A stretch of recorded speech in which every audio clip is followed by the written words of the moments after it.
Today's Faceoff on Fox Soul. Challengers Quan LX and Big Angry Adams. Ready to go blow by blow on those hot topics. Faceoff on Fox Soul starts right now. To a former high school girls basketball coach named Jim Zullo.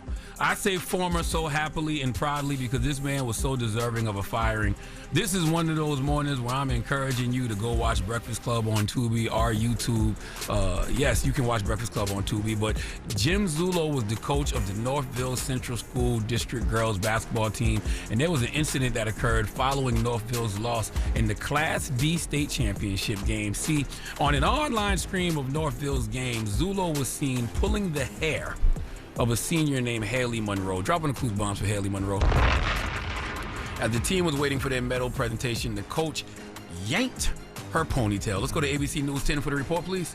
Northville girls basketball head coach Jim Zullo, a New York State Basketball Hall of Famer, was fired late last night following a post-game incident with one of his own players. After Northville's loss in the Class D championship game, Zullo was seen on the NFHS network broadcast pulling the hair of senior Haley Monroe as the team waited for the medal presentation. The video has garnered a lot of social media outrage. Zullo told News 10 ABC that Monroe directed an expletive toward him after he instructed her to shake hands with the opposing team, which is what he says led to the incident. In a statement, the school district said in part, quote, the Northville Central School District is aware of and deeply disturbed by the conduct of the coach of the girls varsity basketball team, adding that the district will be following up with the affected players and their families to provide support and outline the actions we are taking in response to this incident. In this round,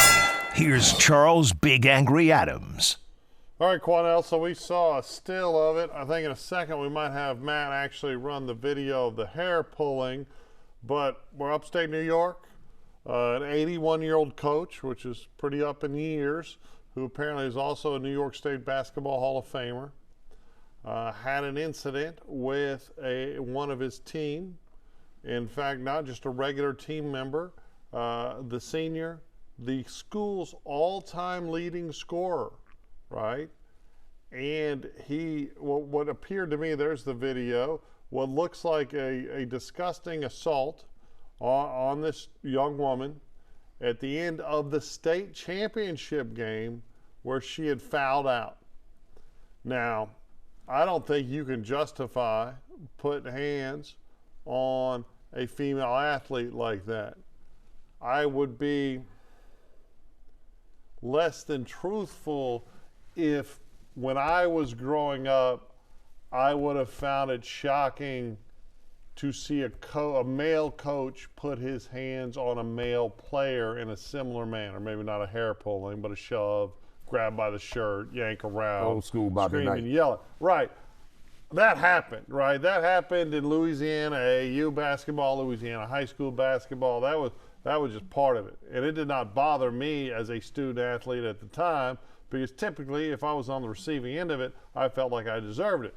However, this is a male coach and a female student. Now, he is asserting that the action came after she cursed at him and apparently refused to shake hands with the other players on the opposing team because she was frustrated that she had fouled out of the game, right? Now, if she was refusing to shake hands, that's not acceptable. If she cursed at her coach, also not acceptable. But I don't think it justifies the hair pulling, whereas I think if it was a male coach and a male senior player who did the same behavior and he grabbed him by the collar or grabbed him by the neck, I probably wouldn't have a problem with it. So maybe I'm a sexist. I don't know. Charles, we recognize that this is an 81-year-old basketball coach. He's from completely different decades than this young particular basketball player, this student. But does that make it okay? Whom he grabbed her hair. I'm putting things in context. Okay. So the era that he came from, he could get away with something like that. The era that he was born in and raised in, that was acceptable, but it's a different era today. Men are held to a much higher standard, but the era that he came from was always taught this. a man under no circumstances ever puts his hands on a woman. Even though she cursed him allegedly and swore at him and didn't want to shake hands, it does not justify him physically assaulting that young woman by pulling her hair. But what I find interesting is, why was he not arrested? He assaulted her where everybody could see it. It's on video. Why was he not arrested? Also, I heard nothing about, are they investigating the young student, the young female athlete, if she actually used profanity to address her coach? If she used profanity to address her coach, well, then she should be punished also. But that teacher, that coach, that 81-year-old instructor should have been arrested for assault. Well, how do you think she should be punished? I mean, she's a senior. Hold on, stop. Hold on. Stop. Hold on. She's a senior. It was the state championship game. She's done with the team. Why would you even ask me? No, I'm asking you, how do you think we should be punished for cursing a coach? Well, it was after a game. It does not matter if she cursed a professional, she cursed a teacher, if she cursed an administrator, someone in authority.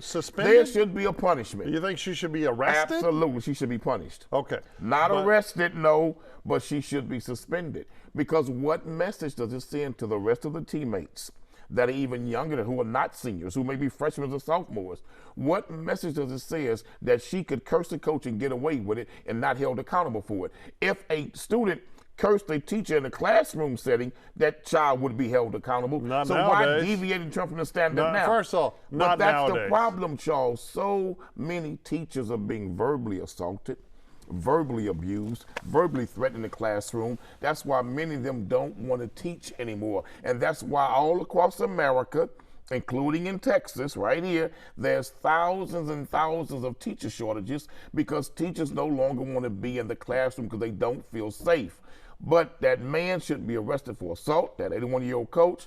But if that young woman, and there are plenty of witnesses around, if she cursed that coach after being instructed to do the right thing, the sportsman-like thing, go and shake the hands of the opposing team that you lost to. That's sportsmanship. If she refused to do it and cursed him, she should be suspended also.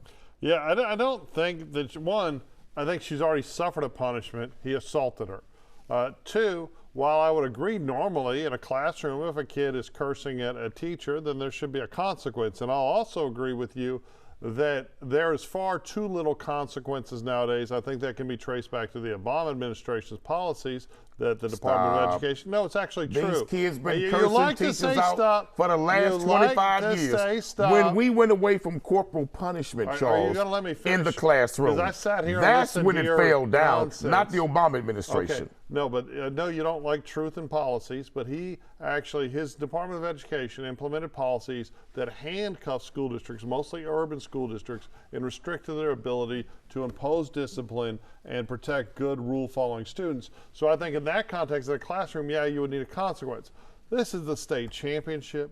She fouled out. She thought she fouled out unfairly. She was obviously worked up and excited and upset, and I don't think that gives rise to a suspension.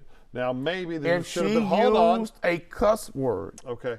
Used profanity to address her coach after being righteously instructed to shake hands at the end of the game. I wouldn't give a damn if she was the all-time world-leading scorer. If you curse out your coach at any point of the game, before, after, or during, you should be punished. The allegation is not that she cursed him out, but that she used a curse word. That she used a cuss word. Okay, but it's the same thing. Hold on.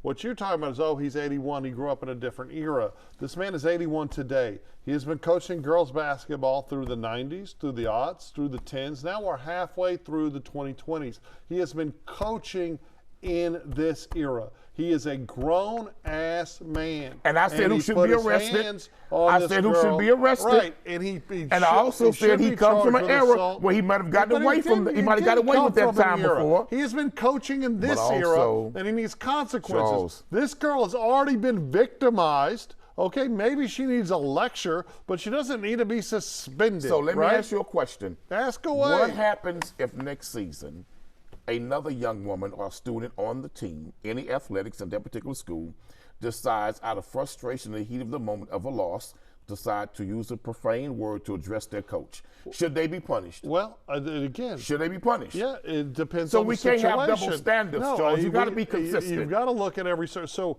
if this would have happened when I was playing basketball, right? Our coach wouldn't have been calling Mr. Larry to get us suspended, or we wouldn't have got popped. Now, wait a minute. Hold on, let me finish my damn sentence. You haven't done it all day. You're leaving some truth out. Our coach would have said, hey, we're going to run some suicides.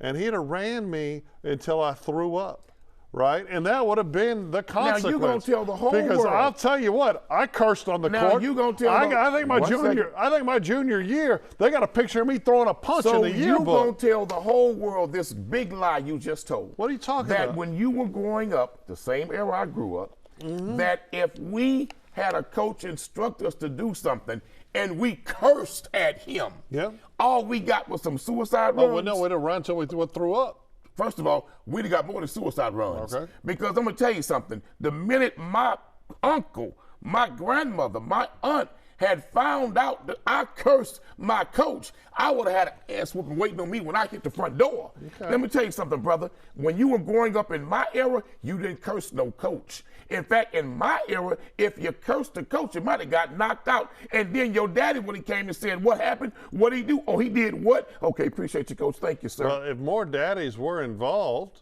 right, and more daddies were actually coming doing that kind of stuff, great. And there were more dads involved in that era, but there's hardly any dads in a number of communities involved at all, and it's heartbreaking. But this girl was the all-time lead scorer. She was a gamer. It was a state championship game. She got pulled out because of fouls that she thought was unfair. No, because she is someone that dedicated her life to. No, I'm not saying it justifies it, but it makes it understandable. She was frustrated. Should be arrested. He should be arrested. Should be put in his hands. Hey, maybe she didn't want to press charges. Maybe she didn't want to press charges. If she cursed him, also she should be punished. We used to handle business on the court.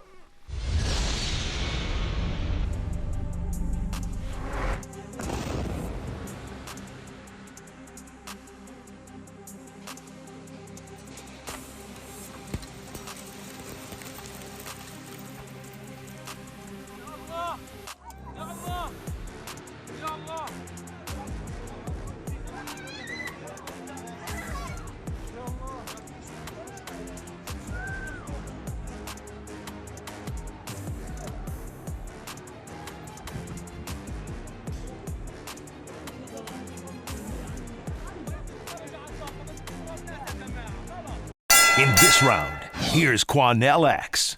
Charles, we just watched a news clip of now what we've been seeing happening for well over a year, the Israeli-Palestinian war that is taking place in Gaza. And there's been so much talk and so much effort in bringing forth a ceasefire. And sometimes they would say Hamas would break the ceasefire, not agree to the terms. Hamas is alleging that Israel breaks the ceasefire, does not agree to the terms. And I know the White House and the Trump administration have been working directly in trying to forge a quote-unquote ceasefire. But also Trump demonstrated he has greater ideas and bigger ideas, real estate opportunity ideas in Gaza, which has a damn thing to do with peace in the Middle East. But what is more sad now, this recent fighting we see has been Israel saying that since Hamas will not agree to totally relinquish power, that they will continue and crank the war up once again. And Hamas has refused to totally walk away from power and leave power. I know there's been talks about bringing in a third party within Palestine to take over the government of Palestinian people. But somebody needs to say what is really going on here, man. What's really going on? Genocide. That's exactly what's going on. You see hundreds of videos all over social media of all of these dead babies, these dead children, limbs blown to pieces. Israel is no longer really fighting Hamas. This has been an eradication of the Palestinian people in Gaza. Benjamin the Butcher Netanyahu is what I call him, because no man in good conscience with any degree of humanity could tolerate what he is doing is killing tens of thousands of children. That has to stop, man. If you want to get rid of Hamas, I understand that because of the terrorist attacks during October of 2 years ago now. Charles, the death of these children is too much. The fighting needs to stop and come to an end. These kids are dying by the thousands in the Gaza Strip, and it makes no sense. The juice is not worth the squeeze when you look at the level of genocide that's taking place in Gaza. Well, so the billionaires that run Hamas, and they are billionaires, and they became billionaires by taking money that was sent to the Gaza Strip and to the West Bank with the idea that it would provide for the Palestinian people who should have more hospitals, free utilities, better services, better schools than any other country in the Middle East, with the exception of likely Saudi Arabia for men and Qatar, right, and the UAE. Incredibly wealthy, it should be, but it's not, right? We have this intricate structure of concrete tunnels all under Gaza, spent hundreds of millions of dollars spent that was supposed to be relief aid that was misdirected to the tunnel system. We have had 50,000 people or so die so far in this conflict that began, obviously, with Gazans, not Hamas, but Gazans going into a concert and executing hundreds of young adults, and then going village to village for a total of about 1,200 people executed, mostly just regular people. Now, we have also seen Hamas use people in Gaza as human shields to shoot rockets, to restrict movement. The government of Gaza, which is Hamas, the elected government of Gaza, it's monstrous, right? And of course, they have been demanding a genocide for decades, right? Hamas and other terrorist organizations have been chanting river to the sea, and that they would not accept a 7-time offered 2-state solution, because their only acceptable result is the eradication of the state of Israel. And we can pretend that they're just peace-loving and that they're not, but that's just pretend, right? Every time Israel ratchets back security measures and they vote in moderate prime minister and legislators, there's always more and more terror. And it doesn't seem to make any sense. But the big question is, does that justify these bombing campaigns? I don't think it does. And when we had this ceasefire, it was largely thought that Hamas was just agreeing in words only. And we saw them but return. That same allegation was alleged against the Israeli government and Benjamin Netanyahu. But actually, even the hostages' families, but even the Israeli families of the hostages said that Benjamin Netanyahu was the #1 impediment to a ceasefire, and that he did not want a ceasefire. Right. The family said he wanted to continue the war because so he wanted to had win a the war. political agenda. Right. Well, So, no, Charles, I don't think it was I think it was a different policy, and that Netanyahu would rather have war and ultimately eradicate Hamas is a criminal, than man. save lives. He's a criminal. I think In fact, that is, the man was indicted and waiting to stand trial before the terrorist attack ever took place. So are the Gazan I terrorists, believe this. are they criminals? Netanyahu is not fit to lead the Israeli government. Okay. And I believe Hamas is not fit to lead the government in Palestine. Okay. Both governments should be done away with, because both of them don't have enough humanity in them to stop the killing. Well, stop the killing, Charles. Let's talk about humanity. Gaza is majority kids. So they... In fact, the majority age of Gaza is 15 and younger. Right, there should be no children Charles, left there. Why in the hell are they killing all them kids I like that, absolutely Charles? agree. And there should be no children So left let's there. stop talking But hold about on. the men in power Well, and start talking about the Palestinian people who are dying, Charles. These are babies being blown up and murdered, Charles. Well, here's the big question is, why are they there? They're there because none of the surrounding, whether it's Lebanon, Egypt, Jordan, none of them want to accept any refugees. Why would they go anywhere? That's their home. Hold on. Why would they go anywhere? That's their home. And they were there before the Israelis got there, before them agnostic, Poland, European, and German Jews migrated to what you call Israel. I know you Those love the people history were game, there. but actually, so why would they leave? Actually, the Israelis, the Jews, actually preceded. The original Israelis are not European Israeli Okay. Jews. They're Okay. not, sir. Okay. Let's quit faking and quit lying about that. In fact, the largest ethnic group in Israel of Jews is Ashkenazi, which are Middle Eastern Jews that have been there for centuries and far long before Charles, they predate them. But I don't care. The killing is what we're talking about here. Then let's talk about we the killing. need to stop the killing. So the world needs to open its mouth and say, stop this killing. You brought up the hostages. The hostages have been very clear that everyone treated them poorly. They were starved. That's not true. They were stop lying. No, we saw Stop videos lying. where some of them who came back to Israel and were interviewed by Western media who admitted that yes, they were treated very well. Some were treated bad, but not all of them. Some were treated. In fact, 2 women admitted in Israel after they had been released, and they admitted that they had their bodies covered during a bombing campaign by Palestinians, family members who were trying to protect them. You're talking about women who were repeatedly raped, right? Who were beaten and who were starved. And you sit here on this TV and we talk about women. You're lying. But the Israeli soldiers are raping. You are. The Israeli no, soldiers they're are raping. not. Oh, that's See, a lie. What you do is lie. The United Nations has already admitted that IDF soldiers were raping Palestinian women in Israeli custody. Inhumanity. So there's videos that of if you don't agree videos of Palestinian women being raped in Israeli custody. Evil nonsense that you don't have a right to exist. Look, because what Hamas preaches, any rape is wrong. Hamas preaches, but the Israeli soldiers are raping too. So hold on, you say any rape is wrong. Any rape is wrong. But if you listen to, no matter who's doing it, to some scholars from Hamas, from Gaza, they would say that if you're raping infidels, it's okay. And that's what they use. And that's what they use. Who say the same craziness in Israel? And that's Absolutely what they use. It is, so Charles. the bombing campaigns are bad, but this nonsense about Islamist extremism that's going to destroy this planet, it needs to be stopped.